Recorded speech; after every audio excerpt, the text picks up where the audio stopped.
Dogri ground report च एक बार परतियै तुसें सबने का स्वागत है। जन औषधि जेह्ड़े कि देश भर च लगातार कोशिश करा करती है कि लोगों की सपोर्ट किया जाए और सस्तियां दवाई दी जाए। अज उसका जो दिवस है 5वां साल जो मनाया जा करता है और जम्मू च देखे करते हैं कि गौरमेंट मैडिकल कॉलेज जम्मू जोड़ा एक बड़ा कार्यक्रम जो रखा गया जिस 7 दिन जोड़ा ये इनिशिएटिव लिया गया कि जन औषधि दिवस जो मनाया जाए और लोगों की अवेयर किया जाए कि जन औषधि तो सस्ती दवाइयां जड़ियां वो ले सको। सरकार का एक बेहद ही महत्वपूर्ण प्रोजेक्ट है जन औषधि जड़े केंद्र जड़े अलग अलग थावां पर बनाए दिन ते अज जन औषधि दिवस के रूप में 1 मार्च तो लेइए 7 मार्च तक एक अभियान जड़ा जम्मू कश्मीर चलाया जा करता है। उसके तहत के अज गौरमेंट मैडिकल कॉलेज जम्मू च प्रोग्राम रखे था जिस अस दिखा करते हैं कि जन औषधि दिवस मनाने जी गड्डी अज रवाना की जाग और मकसद ये है कि जड़े जन औषधि यानी कि सरकारी दवाइयां जी सस्तियां लभदियां ने इन जन औषधि तो वो सरकारी मैडिकल दफ्तर मैडिकल दुकाना जड़ियां केंद्र प्रधानमंत्री नरेंद्र मोदी उन्हें जड़ा इहदी शुरुआत की थी और अज जड़ा उदा एक असर भी देखे करते हैं। जियां तुसीं भी देखे करते हो कि 9000 तो ज़्यादा जड़े वो अलग अलग थावां पर खोले गए दिन। इसके अलावा 1759 जड़े उच्च गुणयुक्त दवाइयां जड़ियां वो लब्भा करती 280 सर्जिकल उपकरण और 50 तो 90% तक दवाइयां जड़ियां ये सस्ती होंदियां। प्रधानमंत्री नरेंद्र मोदी ने जल्द इसकी शुरुआत की थी तो उन्हें ये आख्या कि ये जड़ा इसका फायदा जड़ा गरीब लोगों की खास तौर पर होना है।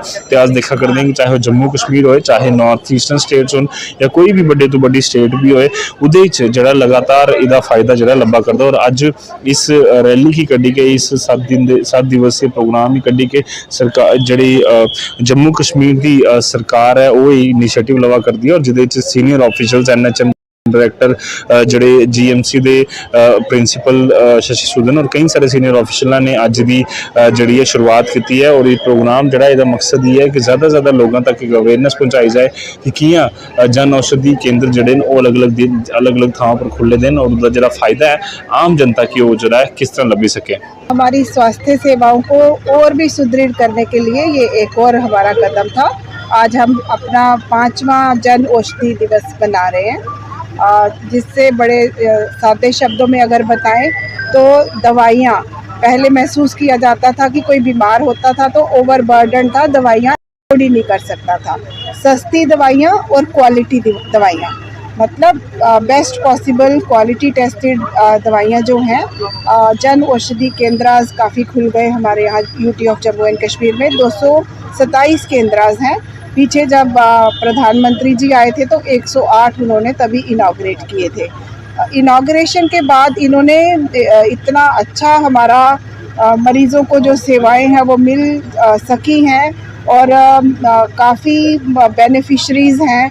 सारे लोग इसी तरफ आ रहे हैं कि पहले जो सोच भी नहीं सकते थे अपने इलाज और अपने दवा दारू के बारे में तो अब बिल्कुल बेनिफिट हो रहे हैं। तो 7 दिन तक ये हमारी चेष्टाएं चलेंगी जिसमें जन जन तक पता चल जाना चाहिए कि जन औषधि केंद्र से बिल्कुल सस्ती और क्वालिटी दवाइयाँ जो अवेलेबल हैं हमारे यहाँ UT of Jammu and Kashmir में drug controller madam Lotika Khajuria हैं। इनकी बिल्कुल निगरानी में कोई भी गलत काम कहीं नहीं हो रहा और जो दवाई जिसको जब चाहिए जिस रेट पे चाहिए वो मिल रही है। ऐसे ही हमारी बिल्कुल लीडर्स में मैडम रिफत हैं, इन्होंने भी पूरे सरकार का ये जो सपना है उसको हमारी UT of Jammu and Kashmir में बिल्कुल भली भांति मैं तो कहूँगी कि इससे बेहतर हो नहीं सकता जिस रफ्तार से हम इसको इम्प्लीमेंट कर पा रहे हैं। आज हमारा पहला दिन है। पहले मैं रिफत नज़ीर नोडल ऑफिसर प्रधानमंत्री भारतीय जन औषधि परियोजना JNK चैप्टर इंक्लूडिंग लद्दाख। आज से हमारा पूरा जन औषधि दिवस हफ्ता शुरू हो रहा है। पहले आज हमने फ्लैग ऑफ किया है। जन औषधि चेतना अभियान का प्रोग्राम है, 7 दिन चलेगा। कल हमारी रैली है, अलग अलग प्रोग्राम्स हमें रखे हैं और 7वें दिन हमारा यहाँ पे जन औषधि दिवस फाइनल डे होगा जो हम गवर्नमेंट कॉलेज जम्मू में सेलिब्रेट करेंगे। मैम कितना बेनिफिट अभी तक जम्मू कश्मीर के लोग ले पाए? अभी तक हमने जम्मू कश्मीर इस साल की अगर मैं बात करूं तो हमने करीब 40 करोड़ की अद्वियात दे चुके हैं, मेडिसिन दे चुके हैं जम्मू कश्मीर के लोगों में, जिसमें से हमने 200 करोड़ का बेनिफिट पहुंचाया है जम्मू कश्मीर की आवाम को इस 1 साल में।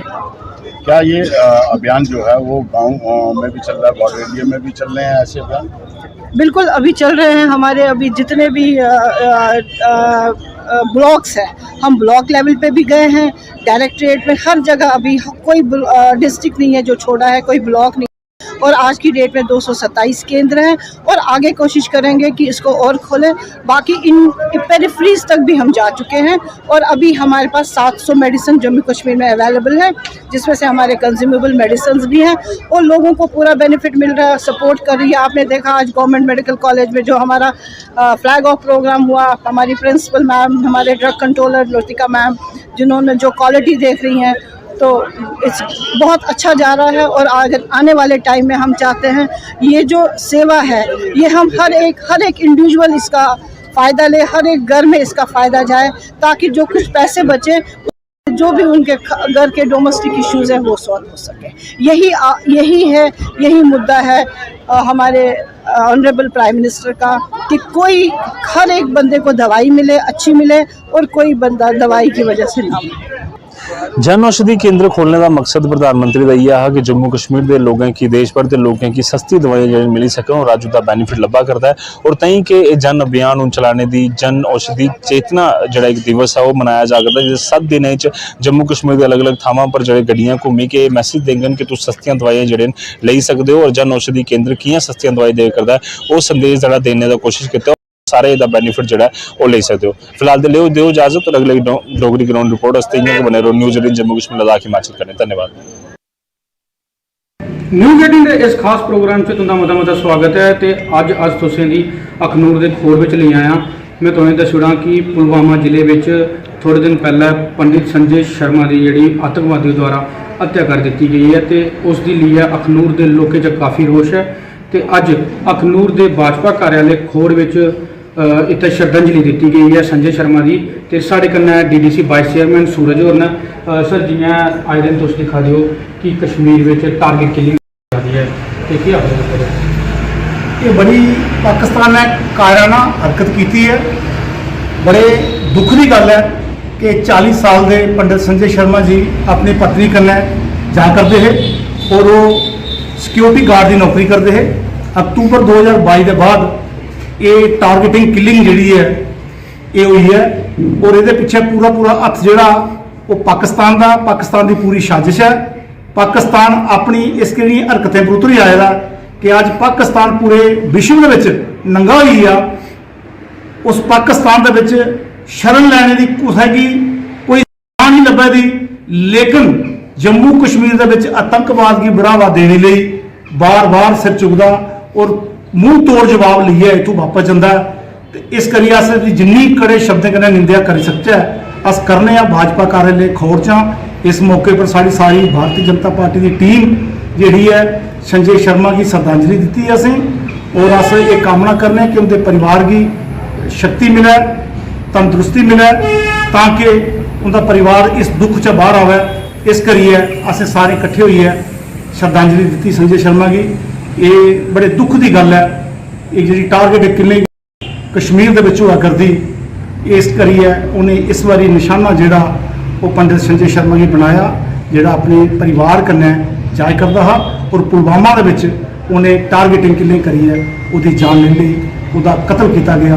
इस करिए पाकिस्तान की अस बार बार आख्या करते हैं कि समझिए, क्योंकि इस वेले हिंदुस्तान सुपर पावर बनने जा करती है और पाकिस्तान अपनी कायराना हरकत जी बार बार करा करता है कश्मीर के लिए उसी वो बंद करे।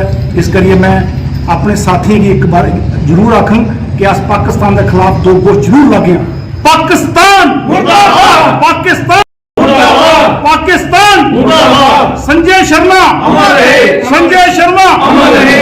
तुम दिखी सकते हो कि इस टाइम पाकिस्तान के खिलाफ जोरदार नारे ला देने। साढ़े कन्नै पूर्व विधायक शम कॉन्स्टिट्यूंसी के डॉक्टर साहब जो कि इस साइड पाकिस्तान मिलिटेंसी के लिए काफ़ी हमले वगैरह करा रहा है, तो दूसरी साइड पाकिस्तानी कंगाली का माहौल है। जोड़े देश जहनी तौर पर कमजोर होंगे जिन्हें अस नॉन प्रोग्रेसिव कंट्री आखने दुनिया के उनके एक पाकिस्तान ने अज तक ऐसिया हरकत की लड़ाई के सिवाय वो है कोई नहीं।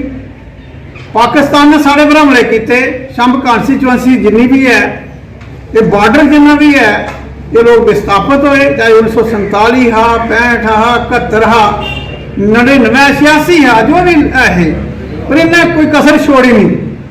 हुण उधर का मूँह कर ही नहीं सकता। बार्डर का तो सारी फौज जी सशक्त है, बड़ी मजबूत फौज है, लेकिन इन्हें क्या किया, आई जाइए वो जो मजलूम गरीब बे जिन्हें असहाय जिंदे को हथियार नहीं, अपने घरें च बैठे दे, ग्रां च बैठे दे, अपने काम काज अपने परिवार कन्नै रवै दे, ऐसी घिनौनी हरकत कश्मीर दे विच इन्हें की है। पंडित संजय शर्मा की जिस चाली इन्हें मारिया, अस ਇਹਦਾ सख्त खिलाफ हाँ। ये पाकिस्तान की जी सोची समझी चाल है, एक एक करिए साढ़े देश के विच जम्मू कश्मीर के विच जिस चाली इन्हें अपना उग्रवाद जिहड़ा वो पनपाए दा है, इसकी अस घोर निंदा करने आ। और पाकिस्तान मुर्दाबाद मुर्दाबाद मुर्दाबाद। पाकिस्तान की यह मैसेज समझी आ, अपनी औकात तक बाद आई आ, पहाड़ा कन्नै टक्कर लग ते अपना सिर फाड़गा, तू एक एक करिए कुछ की मारगा तो तेरा भला होने वाला नहीं है। अज पूरी दुनिया थू थू करा कर दी है, थुक्या कर दी है, इसी फिर भी शर्म है नहीं है। इस वास्ते मैं अस बड़ी गौर निंदा करने, पर उस परिवार कन्नै सारी पूरी संवेदना है, प्रभु उन्हें दी बर्दाश्त करने की हिम्मत है। और अगे सारी जी फौज है श्रीनगर के विच, सारी फोर्स जिन्नियां भी हैं, अस उन्हें आखने शाबाश है, फिर भी सतर्क रहो, इन्हें लोगों की अगे नहीं आने दो। अगर कोई लभदा है तो उसी नहीं छोड़ो, उसी मारे का सिवाय और कोई चारा नहीं है, ताकि जरा उग्रवाद तू खत्म हो गया। बड़ा सारा हो भी हम कुदा टामे टामे जो चला करते हैं, अस आखने भी और सतर्क रहो, इनका खात्मा करो ताकि देश के विच अमन हो। धन्यवाद। भाजपा कार्यालय खोड़ में पंडित संजय शर्मा की श्रद्धांजलि दी गई, तो संविधान सभा के जोड़े पूर्व विधायक कृष्ण लाल भगत उन्हें पाकिस्तान की चेतावनी देते हुए आख्या कि समझी आ कि अगर तू नहीं समझदा तेरी काफ़ी बुरी हालत होगी। और तुम दिखा दे न्यूज़ 18 जम्मू कश्मीर लद्दाख सुनने से बहुत तुस दिखा दे न्यूज़ 18 जम्मू कश्मीर लद्दाख हिमाचल का खास डोगरी प्रोग्राम। रियासी के जिन्ने भी इस वेले पहाड़ी इलाके दूर दराजी इलाके जोड़े फॉरेस्ट के अधीन आते हैं, वो इस वेले संकट च जरूर दिखने की लब्भा दे, कि जेडे स्मगलर न जेडे लकड़ियां की जी तस्करी करते हैं, उनके हौसले जोड़े ने लगातार बुलंद होंदे जा रहे हैं। और अगर फॉरेस्ट की गल करचे तो वो प्रस्त कि ये लगातार जोड़े स्मगलर ने वो शरेआम जोड़े ने सब डिवीजन दरमाड़ी के अधीन जोड़े भी एरियाज आते हैं, उत्थे जोड़ा है स्मगलिंग जी है करा दे लकड़ी की बड़े पैमाने पर जी स्मगलिंग हुआ दी। और हाई लैवल की स्मगलिंग जी है पिछले कई सालों की जी कई बरें की चली आ रही है, जोड़ा सिलसिला अज दिन तक रुकी नहीं पा रहा है। कई ऐसे अधिकारी भी हैं जोड़े सस्पेंड भी हुई हैं बड़ी बारी, लेकिन उन्हें बार बार जोड़ा स्मगलिंग करने का जोड़ा चस्का है वो पेई चुके दा है। लेकिन हूँ आई जाइए गाज जी है छोटे मुलाजमें पर गै पौंदी हुई जी हर बारी लभदी है। कटरा दे विच भी कोई कुछ अधिकारी जोड़े ने वो सस्पेंड होए, निलंबित किए गए। हूँ कन्नै कन्नै तुसें गी दस्सदे कि जियां हरियाली तुस दिखा दे सामने, ये जी हरियाली गी बनाने आस्ते जोड़ा है काफ़ी समा लगी जाता, और लेकिन बिगाड़ने आस्ते जोड़ा है वो टाइम बड़ा घट लगता है। ऐसे पर्यावरण की तुस जियां बाइंड अप दिखा दे, फॉरेस्ट ने अपनी जी है लाइनिंग जी लाई दी होंदी है। इस लाइनिंग ये लाइनिंग जी दर्शाती है कि ये अंदर जोड़ा भी एरिया है फॉरेस्ट का एरिया, लेकिन वो उलंघना करिए भी जोड़ा है और रियासी दे विच जेह्ड़ा इस वेले स्मगलिंग लगातार बड़े पैमाने के उपर होआ दी है। इस ये उपर अगर पूरी ओवरऑल गल करचे DFO रियासी की या DFO दरमाड़ी की, वो लगातार पैनी निगाह ते जरूर बनाइए रखे दे, लेकिन उन्हें पता होने के बावजूद भी जेह्ड़ा ऐसी स्मगलिंग रियासी दे विच जड़ियां रुका दियां नहीं हैं। जेह्ड़े उंदे फॉरेस्ट के अधिकारी ने जिंदे उपर जिम्मा है, उन्हें अपने अपने ब्लॉक अपने अपने रेंज की संभाल लेना, उनकी रेंज के विच गए बड़ी बड़ी स्मगलिंग जी होआ दी है। तस्वीरें विच सामने साफ तौर पर दिखने की लब्भा कि बड़े बड़े दरख्त जेह्ड़े ने वो जेह्ड़े ने आरे दे शिकार हो चुके हैं। जेह्ड़ा ये आरा है कुसै की स्पेयर नहीं करता, और ये आरे जेह्ड़े लगातार जंगलें च चली जा रहे हैं, और बड़े पैमाने के उपर जी है स्मगलिंग होआ दी है। और ये उपर निलंबित जेह्ड़े ने जेह्ड़े बड़े अधिकारी होने चाहिए वो नहीं हुआ दे, कि उनकी मिली भगत कन्नै ऐसा लोगों का आखना है मिली भगत कन्नै जेह्ड़ा है वो कम्म चला दा सिलसिलेवार का तरीका जेह्ड़ा है पिछले कई बरे थमां जेह्ड़ा एह् चली। हूँ ये उपर कार्रवाई के कन्नै कन्नै अगर तुसेंगी दस्सी ओड़चै कि ये जे जैसे इ'यां एरियाज न तुस दिक्खा दे हो, ਫਾਰੈਸਟ ਦੇ ਅਧੀਨ ਜਿੰਨੇ ਵੀ ਏਰੀਆਜ਼ ਆਉਂਦੇ ਨੇ, जियां तुस ग्रीनरी जेह्ड़ी है तुस दिक्खा दे हो, ये जी ग्रीनरी जेह्ड़ी है रियासी दे चमुखे जिन्ने भी प्हाड़ी एरियाज न इत्थै जेह्ड़ी है बनी दी है। लेकिन हून इसी जेह्ड़ी है इस वेल्ले नज़र स्मगलरें दी जेह्ड़ी है लग्गी जा दी। रियासी दा दूर दराजी इलाका चाहे टुक्सन होवे, चाहे गुलाबगढ़ होवे, चाहे ठाकरा कोट दे इलाके होन, चाहे बुद्धन जैसे दूर दराजी इलाके होन, जिथे अज दिन तक बड्डे अधिकारियों का जाना जेह्ड़ा बड़ा घट्ट होंदा है। लेकिन जेह्ड़े स्मगलर न ओह् बड्डे पैमाने पर कीमती जेह्ड़े बूह्टे न, जेह्ड़े दरख्त न, उंदी जेह्ड़ी है स्मगलिंग करदे, जिहदे विच बंज, चीड़ और एह्दे कन्नै कन्नै गै देवदार दे जेह्ड़े पेड़ न, जेह्ड़े कीमती बेशकीमती जि'नेंगी अस बूह्टे अस आखने होन्ने आं। और ऐसे बूह्टें दी जेह्ड़ी है कायल जेह्ड़ा पेड़ जेह्ड़ा बूह्टा साढ़े इत्थै रियासी दे विच पाया जंदा है, बड़े पैमाने दे उप्पर देवदार पाया जंदा है। इंदी कीमतां जेह्ड़ियां न काफ़ी ज़्यादा कीमतां न और इंदी स्मगलिंग जेह्ड़ी है उप्परा शुरू होंदी है और जम्मू तक जेह्ड़ी है लकड़ी सप्लाई होंदी है। और ऐसा लोग केई बारी शिकायतें दे माध्यम कन्नै जेह्ड़ा है ओह् सुनाई चुके दे न, बड्डे अधिकारियों गी करवाई चुके दे न। लेकिन तुस दिक्खा दे हो कि जंगलें दे विच तबाही किस हिसाब कन्नै जेह्ड़ी है बड्डे पैमाने दे उप्पर दिक्खने गी लब्भा दी है। हुण दिक्खना हो कि एह् खबरां प्रकाश होने दे बावजूद भी क्या, सोशल मीडिया के जमाने के बावजूद भी क्या ऐसे बड़े अधिकारी जोड़े हैं वो निलंबित होंगे न, उनके पर कार्रवाई होंगी या नहीं होंगी, क्योंकि ये आए दिन महीना खंड गुजरदा, महीने खंड के बाद जो ऐसियां तस्वीरां दिखने की लभी जंदियां कि जेह्ड़े बूटें की जी कटाई जी अवैध तरीके कन्नै होई जा दी है। हुण रियासी का दरमाड़ी इलाका है जित्थां दी तुस तस्वीरां दिखा दे हो, दरमाड़ी डिवीजन है, फॉरेस्ट डिवीजन, जिथे कुछ जिहड़ियां तस्वीरां सामने आवा दियां ने दस्सा दियां कि आरा सरेआम जेह्ड़े न स्मगलर आ दे न और इंदा आरा जेह्ड़ा है वो नहीं रुका दा, बड्डे बड्डे दरख्तें के उपर जी कटाई बड्डे तौर के उपर दिखने की लब्भा दी है। News 18 network Aasta Karandeep Singh, Reasi. News 18 ground report program च तुंदा स्वागत है। तुसें सनाई ओड़चै कि जियां पिछले दिन प्रदेश सरकार ने एक आदेश जारी किया है कि जियां पहली जी अप्रैल है उहदे कोला लेइयै ते जम्मू कश्मीर जेह्ड़ा प्रॉपर्टी टैक्स जेह्ड़ा है अर्बन क्षेत्र च जेह्ड़ा है वो शुरू कर दिता जाना है और जिसी लेइयै अलग अलग तंजीमां अलग अलग संगठन जेह्ड़े ने सड़कां पर उतरे न और म्यूनसिपल कौंसल कठुआ दे विच अज्ज बैठक भी होई और इस मामले पर गल करने आस्तै साढ़े कन्नै अज्ज वार्ड नंबर 7 दे पार्षद अनिरुद्ध शर्मा और भाजपा कन्नै जुड़े दे नेता भी आने दे गल करने कि इंदी केह् राय है उपर। जी सर, गल ये है कि 7-8 दिन होई दे, करीब 10 दिन ही होआ दे, मनमाने ढंग नाल मैं आगा without any clarity, without any consultation कोहे कन्नै कीते दे ब्यूरोक्रेसी ने साढ़े उपर थोपी दिया कि प्रॉपर्टी टैक्स जेह्ड़ा है वो गिराया जाए। सच गल ये है कि अस कोई विरोध के नाम पर विरोध नहीं करा ने, उसदा बड़ा बड़ा किन्ना कारण है, कंसर्न है। तुसीं दिक्खेआ होना कि जम्मू कश्मीर 2019 कोलों पहले जिसले 370 नहीं टुटे दी साढ़े जम्मू वाले नाल ते भेदभाव भी होंदा रहा। उसके बाद जेह्ड़े लीडर जिनेंगी असीं चुनिया उन्हें भी वो घट्ट नहीं किया, वो भी उनके इशारे पर उइयो करते रहे जो आखते रहे, उनके अगे नतमस्तक होंदे रहे। 370 टुटी, उसके बाद करोना 2 बार लगी है और जो इकनॉमिक सोर्सिस पैदा होने चाहिए है लग्या वो पैदा नहीं होए, अच्छी अपरचुनिटियाँ पैदा नहीं करी सके, कारण जो मर्जी होए। और अज ये प्रॉपर्टी टैक्स एक होर बर्डन आम जनमानस उपर मिगी लगता है इसका विरोध होना चाहिए। और अज म्यूनसिपैलिटी कठुआ च उसकी बैठक ही और बड़ी खुशी की गल है कि सारे दे सारे पार्षद जिहड़े मौजूद है उन्हें पार्टी पॉलिटिक्स कोलों उपर उठिए इसका विरोध किया और बड़े शब्दों च आख्या कि एक ते अस इसदा विरोध करने और जिन्नी देर तक चुने दे प्रतिनिधि इस म्यूनसिपल कौंसल कठुआ च हैन अस इसी ना ही कैलकुलेट होने देगे ना ही लोगों को ग्रांट दिता जाए। और अस लैफ्टिनेंट गवर्नर साहब की तुहाडे माध्यम नाल आखने कि अगर तुस चाहने कि कन्फ्रंटेशन नहीं होए, टकराव का माहौल नहीं बने, सड़कों उपर सानू नहीं उतरना पे तो इसलिए इसी वापस ले लो, इहदे नाल कख नहीं होना। जिहड़े टैक्स असें देआ दे लोग अगे उहदी डिलीवरी की है, उहदा आउटपुट की है, उहदे जिहड़े टैक्स दिते उहदे नाम पर केड़ी डिवेलपमेंट होई। अज तुसीं शहर की गल करो, तुहानूं सच सुनाना चाहना, जिस वेले इन्हें सानू सलाइयां इन्हें आख्या हा 74th अमेंडमेंट अज तक लागू नहीं की इन्हें। असें सानू आख्या हा कि ना कि हर घर के ना नल होग जल जीवन मिशन रूलर च होई आ, पर शहरें च केह् है अज तुस भी पुराने शहर च ही रौह्ने, जिन्ना भी साढ़ा जेह्ड़ा कठुए दा सारा पुराना शहर है, सच गल ये है कि 80% पाइपां सारियां चोकड न, सारी ब्लॉकड न।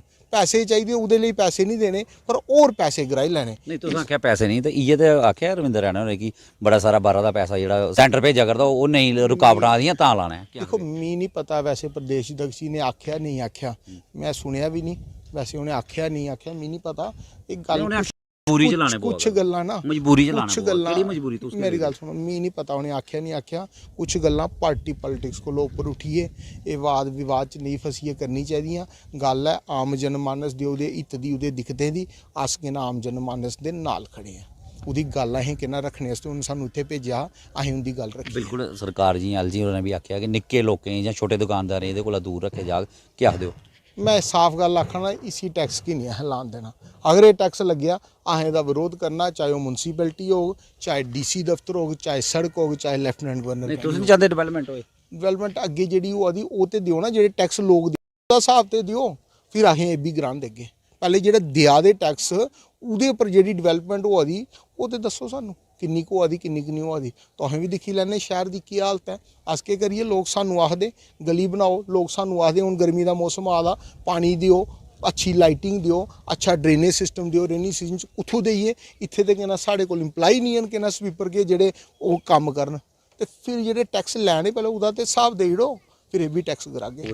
उप मुख्यमंत्री निर्मल सिंह होर जेह्ड़े उन्हें भी आखेआ कि शहरी विकास वास्ते बड़ा जरूरी है, देना चाहिए। क्या आगे मैं तुहानू पहले भी आखी ओड़िया, साढ़े कोलों बड़े सीनियर हैं, मी नहीं पता उन्हें क्या आख्या क्या नहीं। कुछ गल्लां जेहड़ियां पार्टी पॉलिटिक्स आना चाहिए करने, तुस क्या आखदे हो? मैं तो आखना सारे ही आना चाहिए, कोई गी नहीं पिछे रौहना चाहिए, सारे ही आना चाहिए और इसका विरोध करना चाहिए। क्या चाहते हो कियां लग्गेआ कि डेवलपमेंट हो बाद लगे टैक्स? मैं चाहना अजे नहीं लगना चाहिए, क्योंकि जम्मू कश्मीर अजे नवा के ना असें 370 टूटी, उसके बाद 2 बार कोरोना आई है, इन्ने मैच्योर नहीं होए, इन्ने फॉरवर्ड नहीं होए, इन्नी के ना मैं अग्गा के ना ले माइंडसैट नहीं बनया, इन्ने के ना सफिशेंट के ना अजे के ना इकनॉमिकली अस के ना पक्के नहीं होए कि अस ये भी के ना टैक्स दे सकिए। इसी बिल्कुल नहीं लाना चाहिए और अस इसका बिल्कुल विरोध करके। किस न्यारो सरकार? हाँ प्रदेश की सरकार कोई इसलिए गल है लेफ्टिनेंट गवर्नर की और स्पैशली जी ब्यूरोक्रेसी है। अगर ये सोचते कि टैक्स गिरा लैनगे तो फिर आ लैन पुत्र गिरा लैन, अस गिरा देगे तो गल करो नहीं। लोग क्या आगे लोग के ना निश्चिंत रोन आश्वस्त रोन, जिन तक असें जिंदा है इन्हें टैक्स नहीं गिरा देगे, टैक्स नहीं गिरान दिता जाए। बिल्कुल अनिरुद्ध हो रहे भाजपा नेता भी तो सनाया कि वार्ड नंबर 7 के पार्षद ने लोगों चुनिए इन्हें भेजे और इन्हें साफ करीता है कि अपने लोगों वास्ते इन्हें कुछ भी करना पौग। इन्हें जोड़ा इस टैक्स का जोड़ा बिल्कुल विरोध किया और इन्हें आख्या कि किसी भी कीमत पर जोड़ा अपने इन्हें मुनसिपल कौंसल कठुआ के अंदर जोड़ा क्षेत्र पौंदा जिन्हें 21 वार्ड पौंदे चाहे इन्हें कोई भी कुर्बानी देने पौ। और इन्हें साफ करीता अपने लोगों भी आखीता इन्हें कि चिंत होइयो टैक्स जोड़ा इन्हें नहीं लगन देना। और इन्हें कुदै ना कुदै LG जोड़े उप राज्यपाल ने उन्हें भी स्नेहा दे उड़िया, साफ तौर पर इन्हें चेतावनी दे उड़ी है कि ये टैक्स इन्हें अपने इलाके नहीं लगन देना। न्यूज़ 18 जम्मू कश्मीर लिए कठुआ तो चरणजीत सिंह। न्यूज़ 18 जम्मू के खास कार्यक्रम डोगरी रिपोर्ट्स थोड़ा सबने का स्वागत है। और जियां कि जिला प्रशासन सांबा काफ़ी गंभीर है नशे के लिए और कई कदम ऐसे चुके जा करते हैं जिदे ताईं जेह्ड़े नशे च युवा चली गेदे उनेंगी वापस मोड़िया जा और नशा जेह्ड़ा तस्कर करा करदे नशे की जेह्ड़ा पीछा करदे उनके खिलाफ भी कड़ी कार्रवाई की जाए। इस चाल्ली जिला प्रशासन बक्खी दा अज्ज एक कार्यक्रम किया गया जिस इस सब गल करने ताईं साढ़े कन्नै सांबा मौजूद ने, इंदे कन्नै अस गल बात करिए जानना चाहगे कि कुछ कदम चुके जा करते हैं और अज्ज दी मीटिंग का कि कुछ मकसद है। मैडम जी नशा मुक्त J&K अभियान है इस वेले चले गदा है, पूरे J&K चले गदा है तो हर एक डिस्ट्रिक्ट अपने अपने लेवल पर एक एक्शन प्लान के तहत काफ़ी सारे स्टैप्स जड़े हैं वो चुके करते हैं। तो असें सांबा विच के फील किया है कि पेरेंट्स जड़ा एक ग्रुप है कि मतलब पेरेंट्स की बड़े बारी पता नहीं चलता है कि उनका बच्चा किस दिशा में जाएगा है। तो इसी जानने वास्ते क्योंकि बच्चे वास्ते ट्रस्ट एक नैचुरल जी चीज़ है कि हर पेरेंट के अंदर अपने बच्चे वास्ते बड़ा होंदा है, पर यह है कि एक नज़र भी रखना ज़रूरी है कि बच्चा कोई गलत दिशा में तो नहीं जाएगा। उसके वास्ते क्या किया जाए, उसका ऑप्शन ये नहीं है कि बच्चे के ऊपर शक करना है, पर कुछ ऐसे सिम्पटम्स बच्चे में आई जाते हैं। अगर वो ड्रग्स की तरफ जाएगा होए तो कुछ ऐसे सिम्पटम्स उस आई जाते हैं जोड़ा पेरेंट्स अगर थोड़ा जिहा ध्यान देन तो उसी चैक कर सकते हैं। तो राइट टाइम पर चैक करने कन्नै होना कि उनकी बच्चे की काउंसलिंग की जा सकती है तो अगर बच्चे की रिहैबिलिटेशन की जरूरत है तो वह भी दी जा सकती है। जनरली क्या होंदा है कि बड़े ज़्यादा लेट स्टेज पर पेरेंट्स की पता चलता है तो जिस वेले ज़्यादा कुछ करना मुश्किल होंदा है। उस मकसद कन्नै अज इधर एक असें प्रोग्राम रखा है। ये ਸੋਸ਼ਲ ਵੈਲਫੇਅਰ ਆਫਿਸਰ ਦੀ ਤਰਫ ਤੋਂ ਆਰਗੇਨਾਈਜ਼ ਕੀਤਾ ਗਿਆ ਹੈ। ਇਸ ਦੇ ਵਿੱਚ ਅਸੀਂ ਇੱਕ ਸਪੈਸ਼ਲਿਸਟ ਹਨ ਡਾਕਟਰ ਵਿਨੋਦ ਧਰ, ਉਹ ਅੱਜ ਇੱਧਰ ਆਏ ਦੇ ਹਨ। ਉਹ ਇੱਕ ਲੈਕਚਰ ਡਿਟੇਲਡ ਪ੍ਰੈਜੈਂਟੇਸ਼ਨ ਦੇਖਦੇ ਹਨ, ਅਲੱਗ-ਅਲੱਗ ਐਗਜ਼ਾਮਪਲਸ ਦੇਈਏ। पेरेंट्स की बुलाया गया है, अलग-अलग सेक्शन ऑफ सोसाइटी तो पेरेंट्स की बुलाया गया है जिंदे बच्चे की एडोलसेंट एज विच है। उन्हें ये दसिया जाएगा है कि ऐसी चीज़ां हैं बच्चे के अंदर, किहड़े सिग्नल्स, जियां बच्चा अलग रहना पसंद करता है या कुछ डिटेल्स जड़ियां वो एक्सपर्ट दसगन, तो वो पेरेंट्स के अंदर एक उन्हें मौका मिली आना, एक तरीका मिली आना कि किस तरीके कन्नै वो बच्चे के उपर एक नज़र रखी सकते विदाउट कोई शक। अगर वैसे सिग्नल्स अगर नज़र आते हैं तो राइट टाइम पर अप्रोच कर सकते हैं, क्योंकि डिस्ट्रिक्ट एडमिनिस्ट्रेशन जी वो काउंसलिंग की फैसिलिटी भी देखती है। इस वेले साढ़े डिस्ट्रिक्ट हॉस्पिटल भी काउंसलिंग की फैसिलिटी है, साढ़े CHC रामगढ़ भी है। उसके अलावा पुलिस की तरफ तो पुलिस के हैल्थ डिपार्टमेंट की जॉइंट कोलैबोरेशन कन्नै एक गुड़ा सलाथिया एक रिहैबिलिटेशन सेंटर भी जोड़ा वो चले गया है। In fact ministry of social justice and empowerment ने एक रिहैबिलिटेशन सेंटर साड़ा सैंक्शन भी किया है, जिसके वास्ते अस कदम चुके करने हैं, तो वो बड़ी जल्दी वो भी सैटअप हो जाग। तो इस तरीके कन्नै मल्टी प्रॉन्गड स्ट्रैटेजी जी है वो डिस्ट्रिक्ट एडमिनिस्ट्रेशन चुके कर रही है। पर लोगों की इन्वॉल्वमेंट होना, तो हर घर विच पेरेंट की ये पता होए कि चीज़ां हैं जिसके कन्नै ऐसा शक हो सकता है कि बच्चा इस तरफ तो नहीं जाएगा, क्योंकि दिन ब दिन बड़ा स्प्रेड करेगा है। तो पेरेंट्स के अंदर एक भावना होती है कि किसी होर दा बच्चा तो शायद इस दिशा में चली जाग, मेरा बच्चा नहीं जाग। तो पर वो बिना शक किते भी अपने बच्चे के उपर थोड़ा जिहा ध्यान देना जरूरी है। उसी ऑब्जेक्टिव के लिए अज इधर प्रेजेंटेशन चले गई है। बिल्कुल काफ़ी कड़ा रुख जिहड़ा जिला प्रशासन बक्खी दा ते कन्नै पुलिस की बक्खी दा चुक्या जा करदा जिहड़े नशा तस्कर ने। ते कुछ दिन पहले दी अगर अस गल करचै ते जिला प्रशासन ने एक मीटिंग की ही, तुहाडी क्यादत विच एक मीटिंग हुई ही जिहदे विच केई कड़े फैसले भी लीते गए और एक चिंता जाहिर की ही कि महिलाएं भी इन्वाल्व हुआ करदियां ने। और उहदे च तुसें ये भी गलाया है कि जिहड़े दुकानदार ने, मेडिकल दुकानदार ने, वह भी कुदै ना कुदै नशा बेचा कर, उनके उपर भी कार्रवाई की जा करदी। कि कुछ फैसले लीते गए उहदे च ते हुण अगे की कार्रवाई की जा करदी है? देखो, मैं ये दसना चाहूँ कि इधर साढ़े वर्दी चीफ सैक्रटरी साहब की डायरैक्शनस पर नार्को कोआर्डिनेशन कमेटी जी बनी दी है डिस्ट्रिक्ट्स विच, वो हर महीने फस्ट मंडे जोड़ा होंदा उस असें मीटिंग करने हैं। पिछली असें 4-5 महीने तो मीटिंग्स कीतियां ते हर मीटिंग विच कुछ ना कुछ एक्स्ट्रा असें और ज़्यादा जियां इस टॉपिक विच ज़्यादा तुस डिस्कस करते हो तो बड़ी सारी चीज़ां पता चलदियां। तो लास्ट जी मीटिंग हुई उस काफ़ी इंपॉर्टेंट मीटिंग ही, काफ़ी सारे फैसले असें कीते हैं। देखा होना कि पुलिस ने भी काफ़ी सारे स्टैप्स चुके हैं। असें पुलिस की सिविल एडमिनिस्ट्रेशन की तरफ तो फीडबैक बॉक्सिस जोड़े हैं पंचायत घरें विच, स्कूल्स विच, कॉलेजेस विच रखवाए हैं। वो ऐसी जगह पर रखे गए हैं कि जिसले किसी की अपना नाम बगैर दस्से दे, अपनी आइडेंटिटी रिवील किए बगैर उधर अपना सजेशन दे सकते हैं या अपना कोई भी इनपुट दे सकते। किसी ड्रग एडिक्ट के बारे भी दे सकते, क्योंकि ड्रग एडिक्ट की इन्फॉर्मेशन जी है वो मिली आग तो अस उसी एक एज विक्टिम ट्रीट करिए